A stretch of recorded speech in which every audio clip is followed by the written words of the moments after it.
welcome back. I know last week I talked about what we're doing for Advent, and I thought it would also be really cool to discuss some classic Christmas songs. I have some books to help me out, and I recommend these books as well. So this was one that we used that came with our homeschool curriculum while we were going over hymns, and it's called Then Sings My Soul, and it's by Robert J. Morgan, and it has 150 of the world's greatest hymns. It talks a little bit about the person that wrote them, as well as a little bit of history behind what inspired them to write the song as well.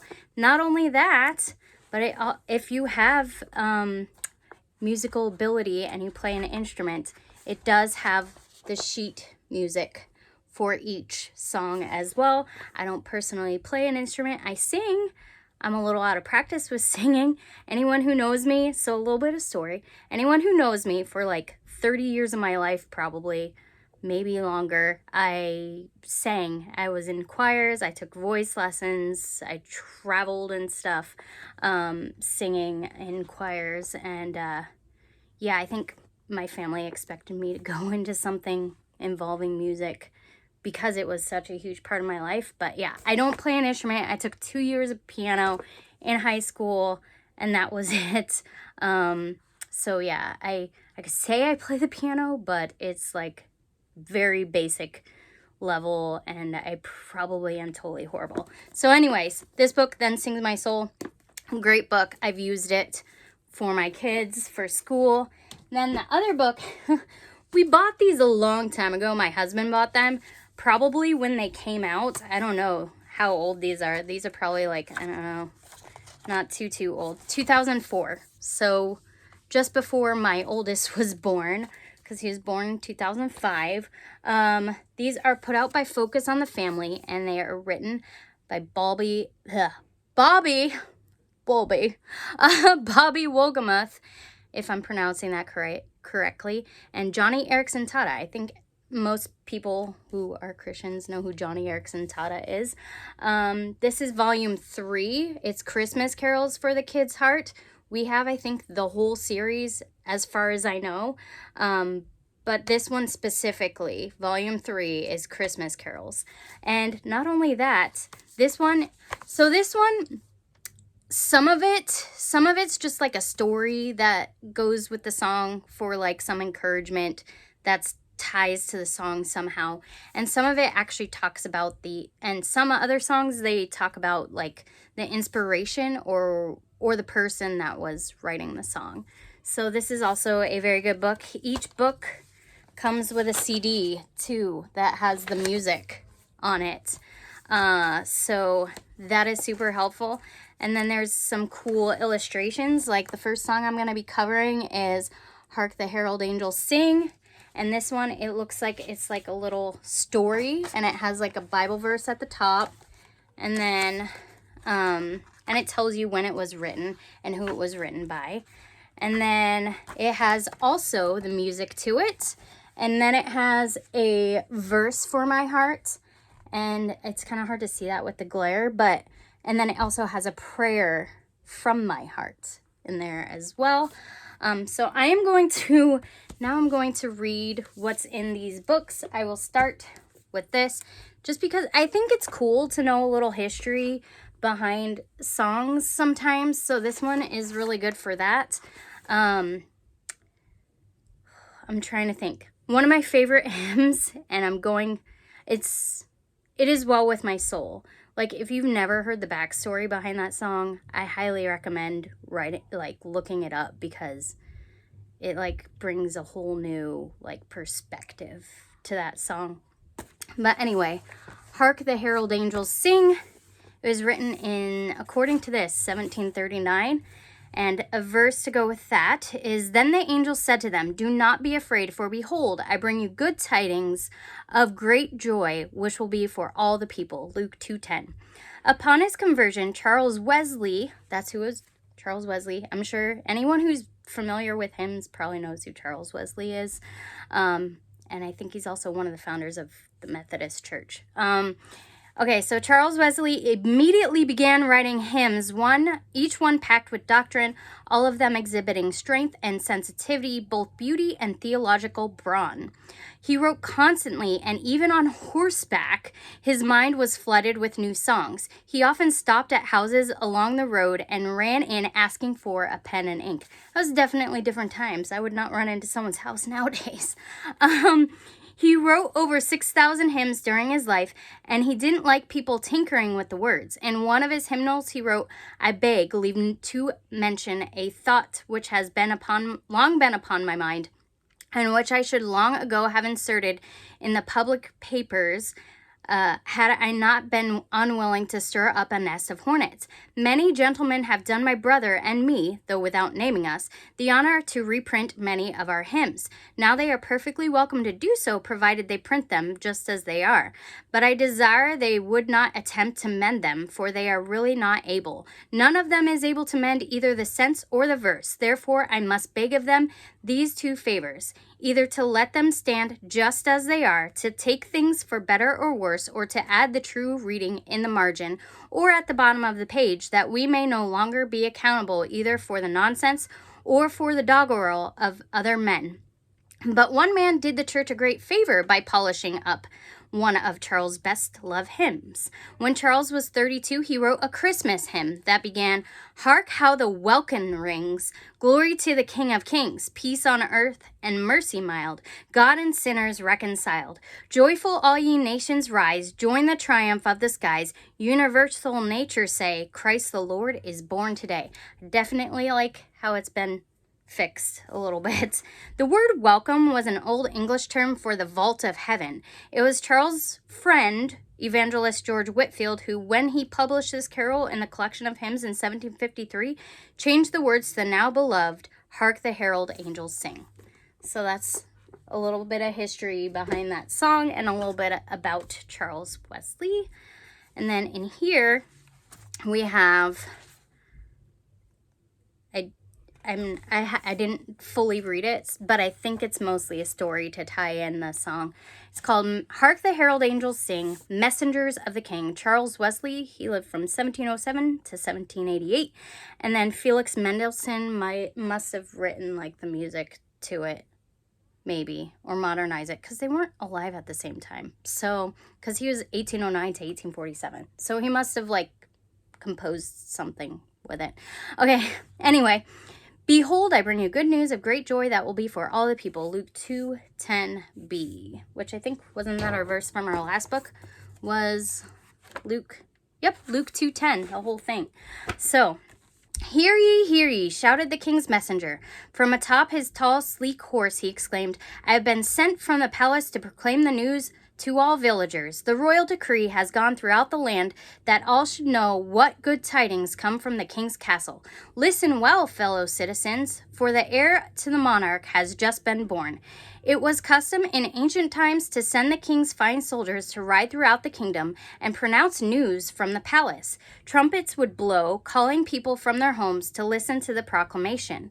In those days, there were no billboards along the highway, no nightly TV news broadcasts, and certainly no computers to tell the latest happenings. The birth of the king's son, the one who would be the next king, was news worth shouting about. You can understand why it was all the talk of the people when an heir to the throne had come.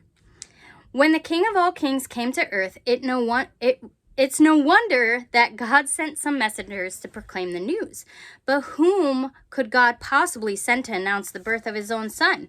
He dispatched an army of angels from his heavenly throne room to tell the story. Or perhaps I should say, sing the story. Yes, God, the great monarch of the universe, sent the proclamation out by the way of angels, and ever since the first Christmas, people have been singing the story. Let me tell you about two talented musicians living in Europe who gave us something wonderful to sing at Christmas time. It is one of the finest announcements you will ever hear. One man wrote the words, and the other wrote the music. These special human heralds, messengers, were Charles Wesley and Felix Mendelssohn. Charles Wesley, who had 18 brothers and sisters, wow, that's a lot of family, announced why God's son was born by writing the words to the carol, Hark, the Herald Angels Sing.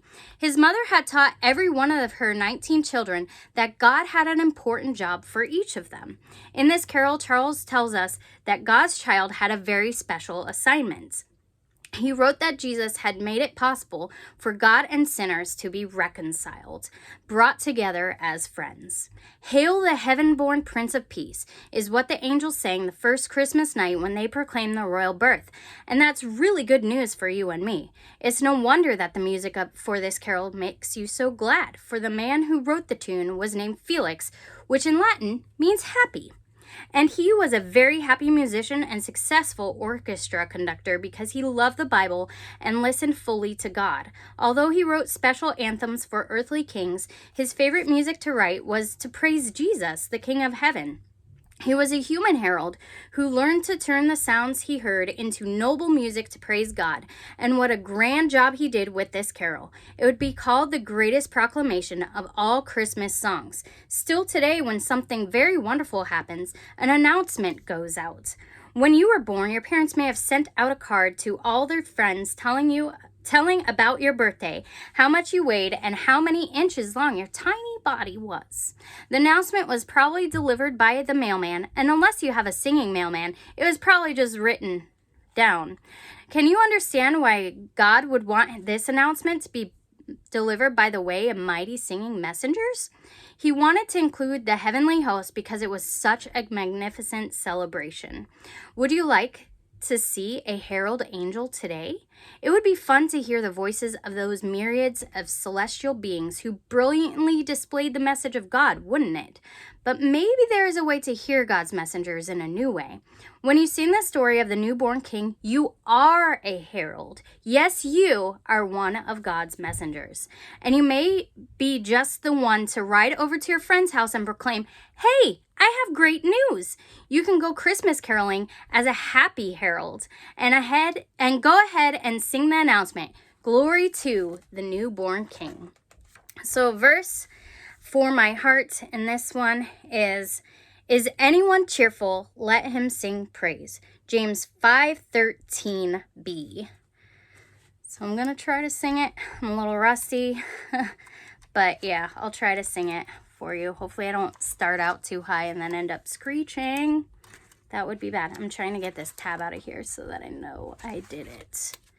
Anyway, I guess I didn't need to do that right now. But anyway, I'm going to try to sing this. It's probably not going to be good, so yeah, okay. Hark the herald angels sing, glory to the newborn King. Peace on earth and mercy mild, God and sinners reconciled. Joyful all ye nations rise, join the triumph of the skies. With angelic hosts proclaim, Christ is born in Bethlehem. Hark the herald angels sing, glory to the newborn King. So there you have it. I'm sure that's someone out there's favorite Christmas song. It's a good one because the birth of Christ is something to definitely proclaim, because the world living in darkness has seen a great light. How amazing is that message? Because we were all living in sin, and then Christ, the perfect sacrifice, came into the world as a little baby. And remembering that at Christmas time is so precious and sweet. And I hope that this video maybe helped you to focus a little bit more on the reason for the season. I'm planning on releasing some more Christmas songs.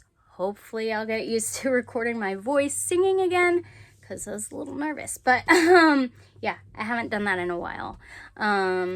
So I have, I think, like 3 or 4 more songs that I will share with you. Hopefully I will get those all done either next week or the week after, wrap it up. Because I do have my mother-in-law coming for Christmas, so I'm probably gonna have to take a break from YouTube while all the Christmas stuff is going down. It just gets busy. But anyway, Thank you all for watching. If you haven't already, feel free to subscribe down in the bottom, wherever that is, and give this video a thumbs up. And if you're on YouTube, I share these on Rumble as well. Or go follow my channel on Rumble, because I think it's following on Rumble, and leave a comment. Tell me what your favorite Christmas carol is, because I'd love to know. Unfortunately, my favorite Christmas carol isn't in either of these books, and I'm like totally bummed about that. My favorite personally is, maybe it is in here. I didn't look. Nope, it's not. My favorite Christmas carol is O Holy Night. I don't know, it just gets so big, and it has like that whole like it's joyful, but then it also has like that like loud booming declaration and like a little bit of like mournfulness to it as well. I don't know how to explain it. It's just such a good song, and the lyrics are pretty rich as well. So anyways, that is gonna be all for me today. I hope you enjoyed this video, and I will see you all next time. Bye.